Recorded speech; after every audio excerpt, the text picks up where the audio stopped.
Muy buenos días a todos. En esta entrega nos vamos a sumergir un poco en conocer las principales características del lenguaje ensamblador y para ello es necesario entender el funcionamiento interno de un microcontrolador tipo PIC. Entonces vamos a repasar algunas de sus características principales que más adelante cuando estemos empezando a programar pues nos van a ser muy útiles dado pues que ya conocemos su funcionamiento. Entonces vamos a repasar unos conceptos básicos y luego entraremos a detallar las partes más importantes que debemos configurar en nuestros microcontroladores para poder programar las funciones que queremos que desarrollen. Bueno, inicialmente hay que conocer lo que son los datasheets. Los datasheets son manuales que realizan los fabricantes de cualquier dispositivo electrónico y en la cual ellos nos indican todas las características que este contiene. Características como voltajes de funcionamiento, valores límite, qué puerto sirve para qué cosa y es muy importante tener un datasheet a mano para poder hacer una correcta configuración de nuestros dispositivos. Conseguir un datasheet es algo muy fácil. En internet pues abundan los diferentes versiones de los datasheets. Dado que muchas veces nosotros vamos a una tienda de electrónica, compramos un dispositivo cualquiera, pero solo nos venden el dispositivo, no nos dan más información. Con la referencia nosotros lo compramos, pero no sabemos más. Es importante, una vez que nosotros tengamos el dispositivo, ya sea físicamente o para simularlo también, ver cómo funciona este y qué características tiene. Y para ello, lo más conveniente siempre va a ser buscar el datasheet. Y si el datasheet coincide con el fabricante del dispositivo que tenemos, mucho mejor, ya que pueden haber pequeñas variaciones. Pero a modo de general, el datasheet pues nos puede funcionar para cualquier dispositivo que tenga esa referencia.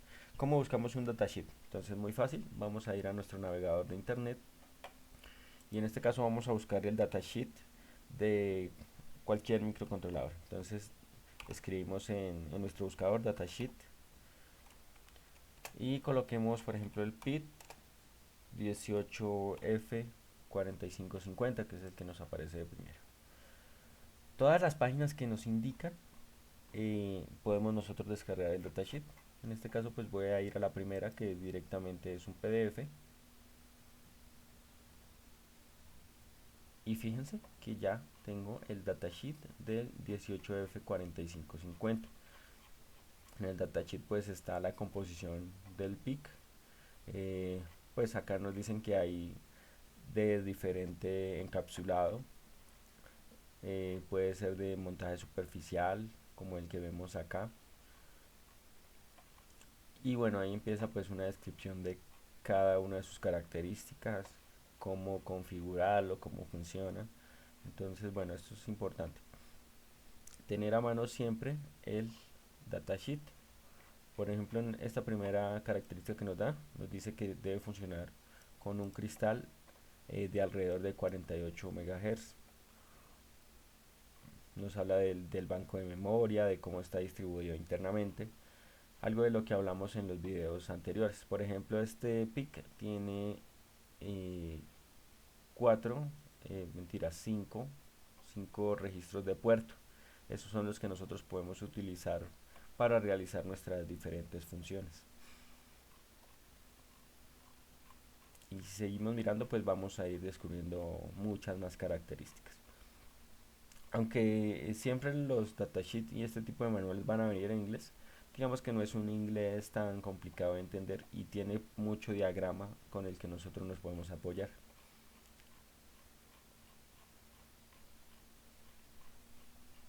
Son un poco extensos, por ejemplo, si se fijan, este tiene 430 hojas, por lo que nosotros utilizamos el índice para poder buscar la información que necesitamos. Es importante pues sí conocer todo, pero en unas aplicaciones puntuales nosotros vamos a lo que directamente necesitamos ver.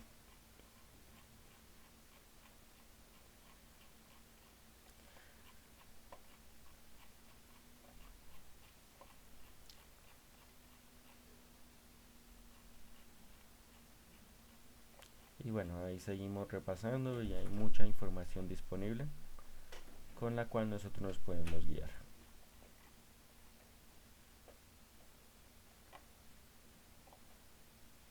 Bueno, esta era una hojita de las que estaba buscando, ya les voy a mostrar qué era lo que quería hacer con ella.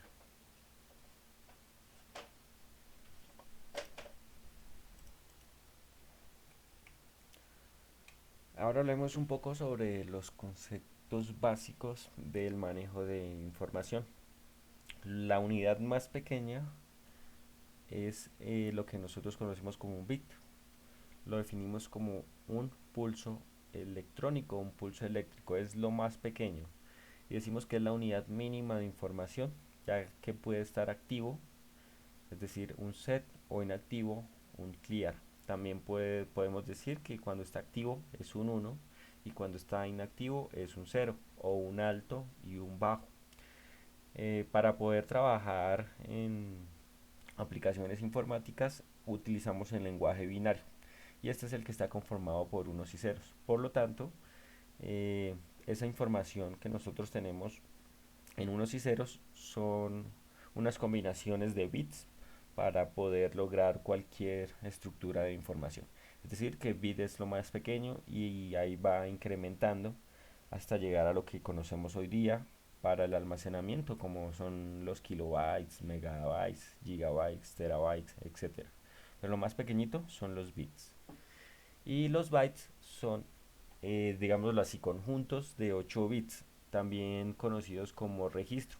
Es decir, que es una estructura parecida a la de un vector, en la que nosotros almacenamos 8 bits. Bueno, cuando lo consultamos en los datasheets, también los llaman files y hay que especificar tanto el nombre como la dirección, pero por ahora entendamos que es un registro el cual tiene 8 bits. Para verlo mejor, entonces miremos la siguiente imagen. En cada una de esas casillas que ustedes ven ahí, vamos a encontrar lo que es un byte. Es decir, bueno, las posiciones en esta parte de electrónica se van a contar de derecha a izquierda, es decir, en esta dirección. Por eso, acá empezaría con la posición 0, 1, 2, 3 y así sucesivamente. Y siempre vamos a arrancar en 0. Entonces, la primera posición va a ser la posición 0. Por eso, vamos a tener un registro que tiene casillas que van desde la 0 hasta la 7. Y ahí, pues si las contamos, vamos a tener las 8 casillas del registro. Entonces, un registro es el que está conformado por 8 bytes, como lo vemos ahí, por 8 bits. Entonces, en la posición 0, pues vamos a tener un bit con valor 0. Recuerden que solo puede ser 0 o 1. En la posición 1 tenemos un 0, en la posición 2 tenemos un 1, 0, 1, 0, 0, 1. Y eso es a lo que nosotros llamamos un byte, o para no confundirnos mucho vamos a llamar los registros. Entonces vamos a tener un primer registro y en cada una de esas posiciones vamos a tener un byte. Entonces aquí un bit, bit, bit, bit para poder conformar nuestro registro. ¿Cómo lo vamos a anotar? Tenemos tres modos de lenguaje. El lenguaje binario, que es el que nosotros decimos unos y ceros. Pero esa cantidad que tenemos ahí en un registro también la podemos interpretar como un número en el lenguaje que nosotros conocemos, que es al que llamamos el lenguaje decimal. Es decir, que ese registro conformado por 100101000 equivale a un 148. Y esa función de cómo saber cuánto vale un registro en un valor decimal, hay pues muchos tutoriales de cómo hacemos esas conversiones o inclusive las calculadoras nos hacen ese cálculo de pasar de un sistema binario a un sistema decimal.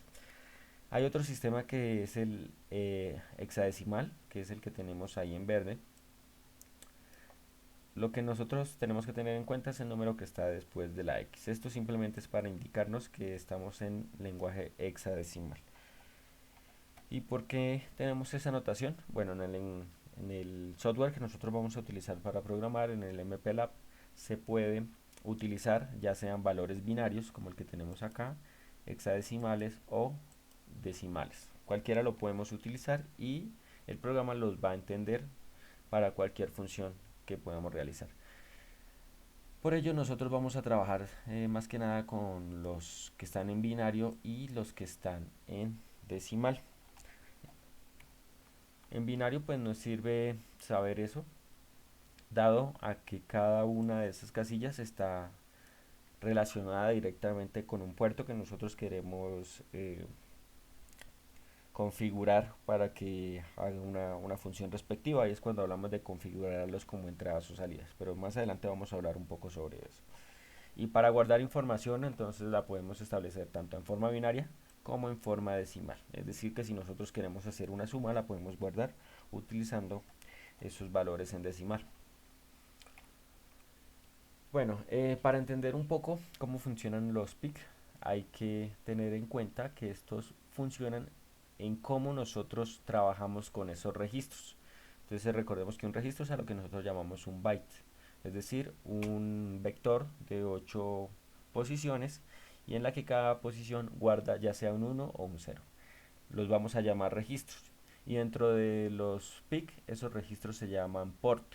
Entonces ustedes van a ver ahí cuando empiecen a revisar los datasheets que aparece para el PIC que ustedes hayan comprado o el que estén simulando, que está el por A, el por B, el por C o el por D, inclusive el por E. Es decir, que va a tener 4 o 5 registros y cada uno de esos registros pues se va a simplificar o a denotar con una letra diferente. Resulta que esos por o esos registros tienen asociados directamente un pin físico.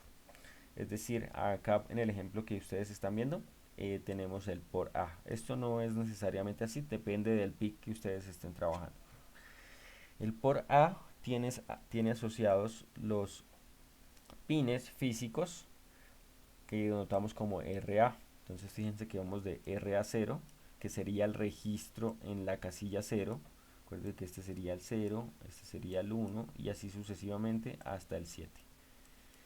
Y esa posición va relacionada con el pin físico, es decir, con el RA0, el RA1, el RA2 y así sucesivamente hasta el RA7.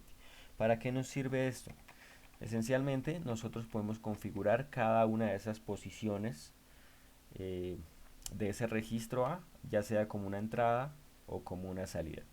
Si va a ser una entrada, entonces va a recibir información, ya sea de un pulsador o sea de un sensor, etcétera.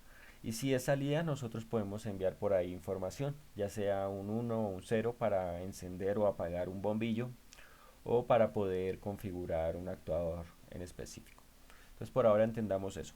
Cada registro que conocemos como por está directamente relacionado con un espacio físico dentro de los pines del microcontrolador.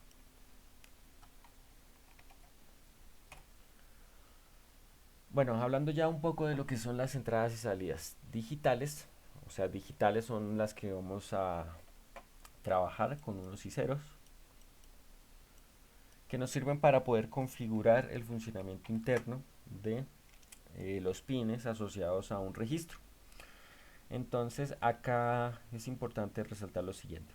Para poder evitar confusiones es necesario que nosotros en los microcontroladores utilicemos las resistencias de pull up y pull down, porque estas nos facilitan el hecho de que no se vaya a presentar una inconsistencia dentro de los puertos del microcontrolador.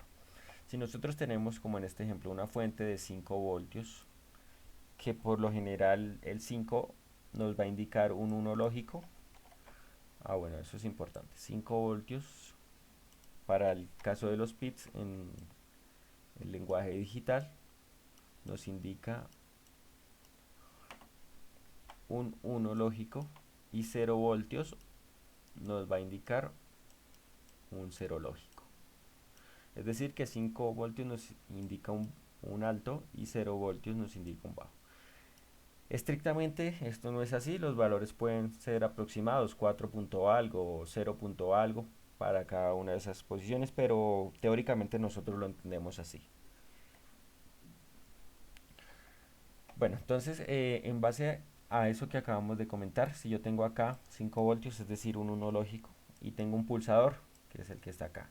Al momento de presionarlo, pues va a haber conducción de electricidad, por lo tanto, al microcontrolador le va a entrar un 1 lógico. Entonces lo vamos a entender así, como que le está entrando un 1 lógico. Pero si nosotros soltamos el pulsador, no el, el microcontrolador no entiende qué voltaje le está llegando. Puede haber eh, algún, alguna corriente estática, por ejemplo, que haga que le entre al microcontrolador un voltaje determinado, un 3.5 voltios, o sea, cualquier cosa. Entonces el microcontrolador no va a entender qué está pasando, puede interpretarlo como que le está llegando un 1 o puede interpretarlo como que le está llegando un 0. Por ello es necesario hacer la siguiente configuración. Nosotros utilizamos las resistencias que definimos ahí como pull up y pull down conectadas a tierra, es decir, al neutro. ¿Qué va a pasar? Si el pulsador está arriba, es decir, si no estamos pulsando, como esto está conectado a tierra, el microcontrolador va a interpretar que ahí en ese momento sí está entrando un cero lógico. No hay ningún pulso de corriente y nosotros al aterrizar, como se dice, al aterrizar esa resistencia, pues estamos garantizando que le entre un cero lógico al microcontrolador. Entonces es importante tener eso en cuenta. Igual, si se pulsa ese botoncito nuevamente, pues ahí sí habría conductividad de los 5 voltios. Y como esto está a tierra, pues digamos así, digámoslo así, que lo va a ignorar. Entonces le va a entrar un 1 lógico al microcontrolador. Y si lo soltamos, pues le va a entrar un 0 lógico, que es lo que hace la resistencia. Con eso sí vamos a garantizar que no se presenten inconsistencias como la que está pasando en esta situación. Y ahora vamos a hablar de los registros especiales o de los registros en concretos de cómo se maneja la memoria en nuestro SPIC. Hay 4 tipos de registros: los especiales, los de propósito general, los registros de conteo, que son los que nosotros conocemos como los PC, y los registros de trabajo. Todos ellos son importantes al momento de utilizar nuestros PLC, dado que nos van a dar alguna característica en particular. Y siempre es conveniente pues saber qué indican y cómo poderlos configurar. Entonces vamos a hablar de los registros especiales. Estos pues van a tener una función importante para la configuración del PIC. Es decir, que acá vamos a configurar, por ejemplo, cómo nosotros establecemos qué es una entrada, qué es una salida, en qué banco de memoria queremos trabajar y algunas otras funciones que las veremos un poco más adelante. Los registros de propósito general, entonces, son esos bancos de memoria que tiene el microcontrolador en la cual nosotros podemos utilizarlos para poder manejar información, para almacenar variables, para hacer operaciones. Vamos a utilizar los registros de propósito general. Los programas de conteo, el program counter, que también lo conocemos como PC, es el que nosotros configuramos para ver en qué banco queremos trabajar. Dependiendo de la configuración del PIC interno, puede tener uno, 2, 3, 4, 5 bancos. Entonces ese counter nos sirve para establecer en qué banco nos queremos mover. Esto es importante porque si los puertos de trabajo, es decir, los registros de los puertos están en un banco y yo estoy trabajando en otro, el PIC pues no va a entender qué está sucediendo. Entonces debemos apuntar el counter directamente al banco en el que nosotros queremos trabajar. Y los registros de trabajo, que son los W, son los necesarios para llevar información, para acarrear información. Y este registro es muy importante dado que muchas de las instrucciones que nosotros vamos a programar tienen que utilizar este registro para poder llevar información de un punto a otro, para poder darle valores a los registros de trabajo.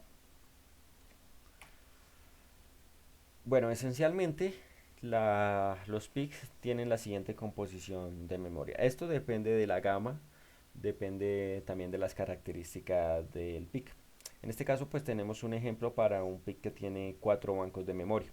es un PIC de gama media, pero si queremos trabajar con un PIC de gama alta va a tener muchos más bancos de memoria. Eso hay que tenerlo en cuenta. Fíjense que ahí estamos señalando cuáles son los registros especiales, cuáles son los de propósito general. Entonces, registros especiales, por ejemplo, pueden ser el status, en donde nosotros manejamos los puertos físicos, que sería, por ejemplo, el por A o el por B. Otros registros especiales son los trish. El Lincoln también es un registro especial, bueno, etcétera.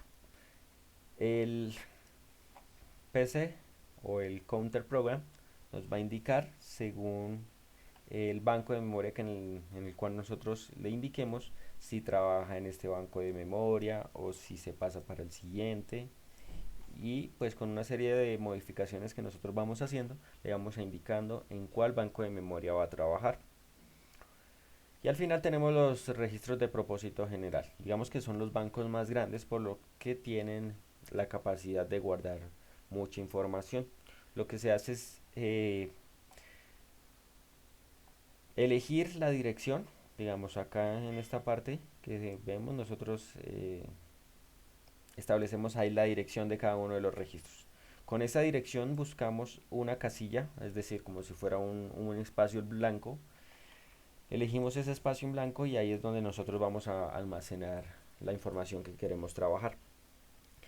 A modo general, pues así entenderíamos un poco lo que son los bancos de memoria dentro de un PIC. Para el caso del datasheet que busqué hace un momento, que es este que tengo acá, fíjense que la información es bastante similar a lo que estamos mencionando ahí, pero acá hay que denotar que este es un PIC de gama alta, que bueno, yo busqué el 4550, por lo tanto fíjense que va a tener 15 bancos de memoria, es decir que pasamos de los 4 que teníamos allá para el otro PIC, que es de gama media, a este de gama alta que tiene 15 bancos de memoria. Y el funcionamiento pues es exactamente igual. Nosotros queremos establecer en qué banco de memoria queremos trabajar para poder hacer la configuración. Entonces ahí vemos la descripción de uno de los bancos de memoria. Y fíjense que hay algunos registros de los que hablamos hace un momento. Por ejemplo, acá está el status, acá está el Lincoln. Ya vamos a decir qué significa. Eh, y acá, por ejemplo, están los registros eh, de los puertos, el por A, el por B, el por C. Este PIC tiene más, más registros por que el que teníamos ahí. Creo que este alcanza a tener 5 registros, si no estoy mal.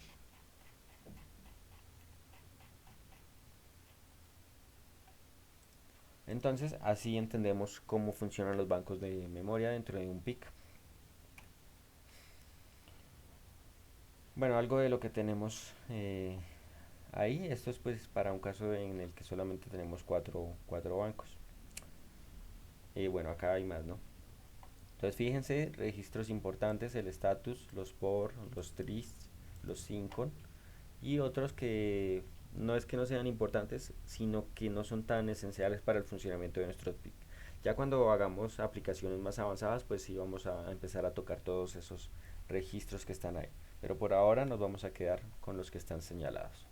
Y bueno, vamos a empezar a definirlos y ver qué función tienen exactamente. Entonces los registros por, que fue de los que hablamos hace un momento, son los que tienen enlace con los puertos físicos del microcontrolador.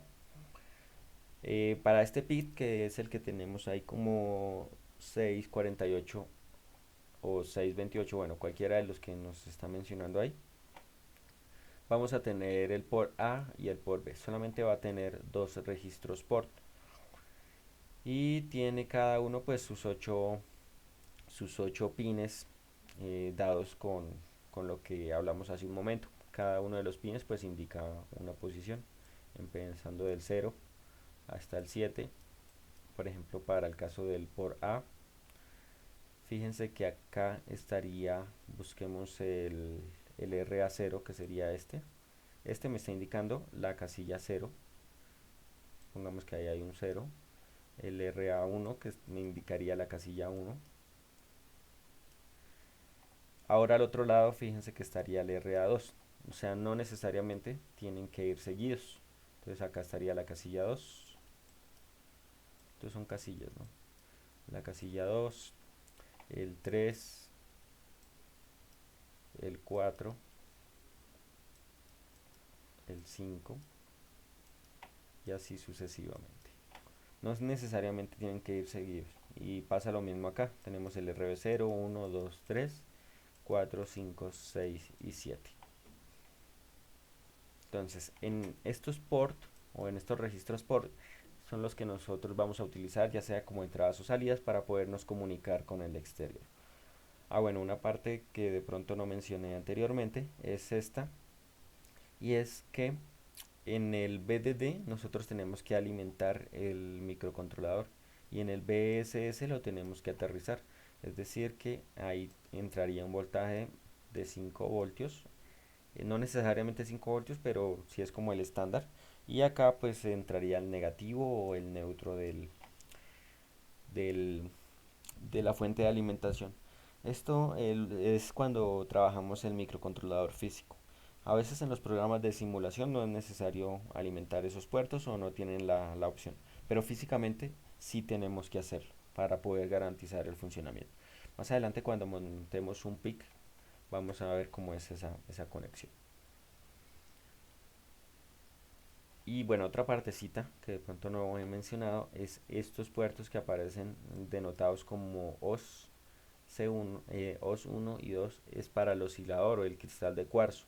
Es un dispositivo físico que tiene pues una como un caparazón o una estructura metálica en la cual este es el que nos va a proporcionar los megahertz que nosotros muchas veces hablamos para poder tener la velocidad de procesamiento.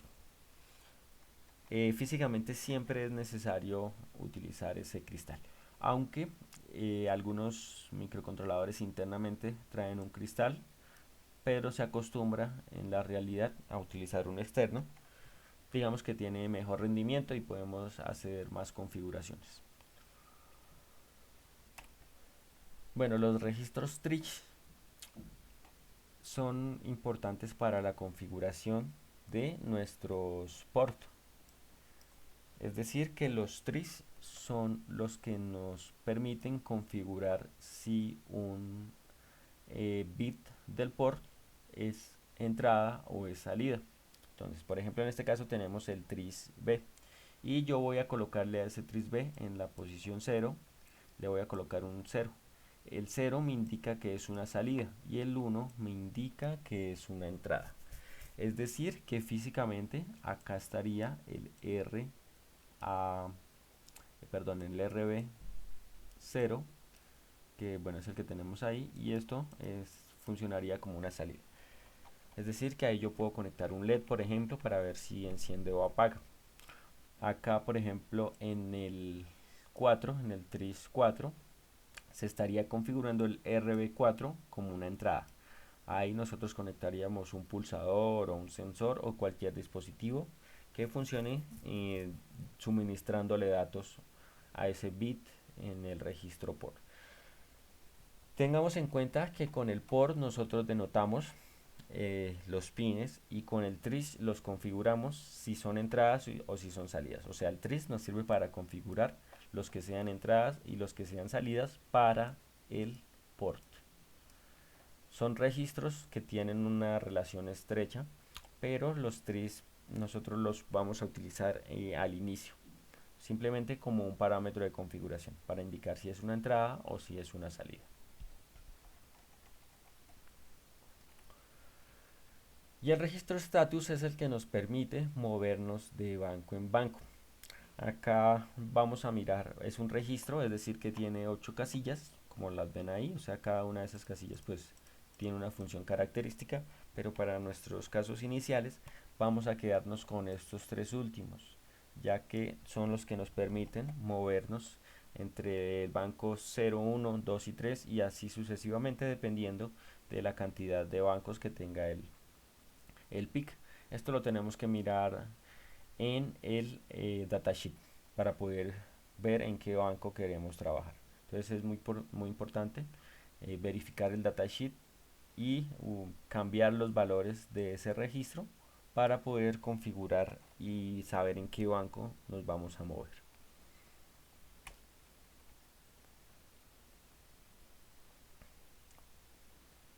Bueno, esto es muy importante. En muchas ocasiones los registros POR están en un banco y los tris están en otro. Entonces nosotros, para poder configurar si queremos entradas o salidas, nos tenemos que desplazar al banco, modificar los tris, y de esos, después de haber modificado los tris, nos devolvemos al banco donde se encuentran los POR para poder utilizarlos.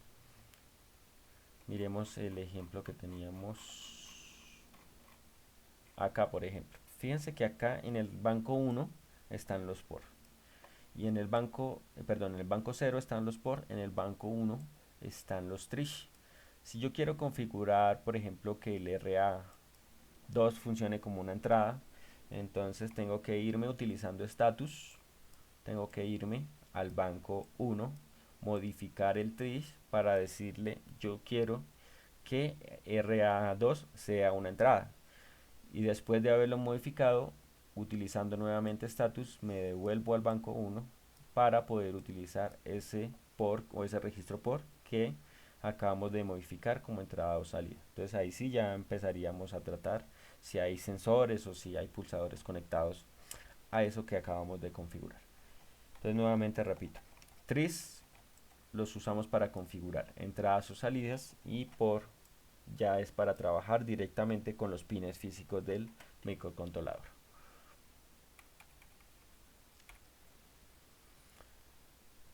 Y finalmente hablemos de los registros in-con.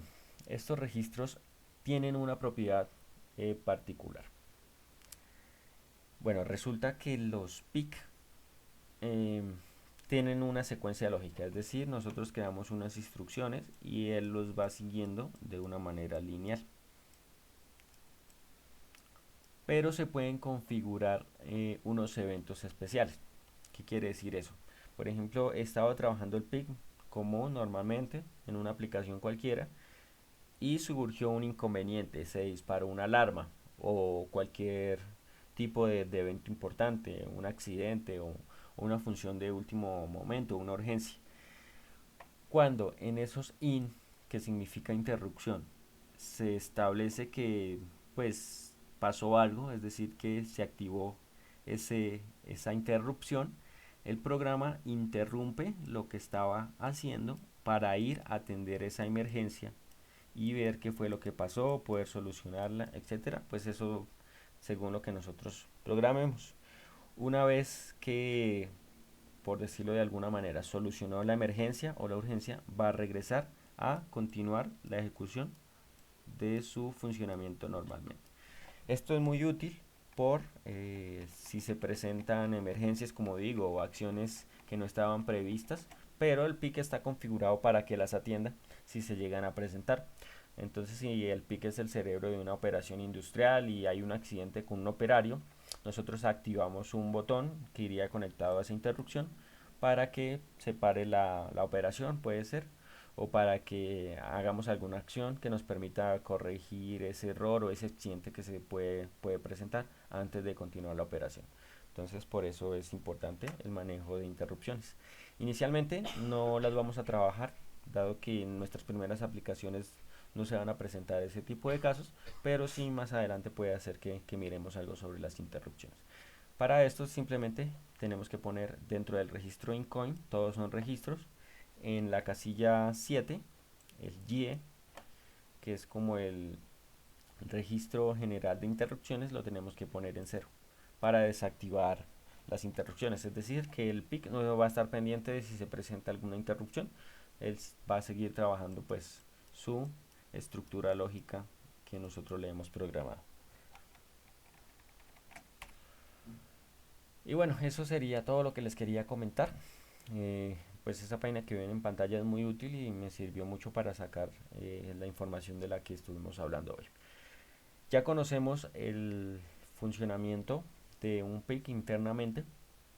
En el siguiente video vamos a hablar de las instrucciones y cómo utilizamos esas instrucciones para funciones determinadas. Tengan en cuenta que esto es la base de todo el, el proceso de programación. En otros lenguajes pues se hacen conversiones hacia todo ese manejo de registros que acabamos de describir, pero es importante conocerlos para saber cómo programar un microcontrolador. Entonces eso era lo que les quería comentar. Muchas gracias por la atención y nos vemos en la próxima.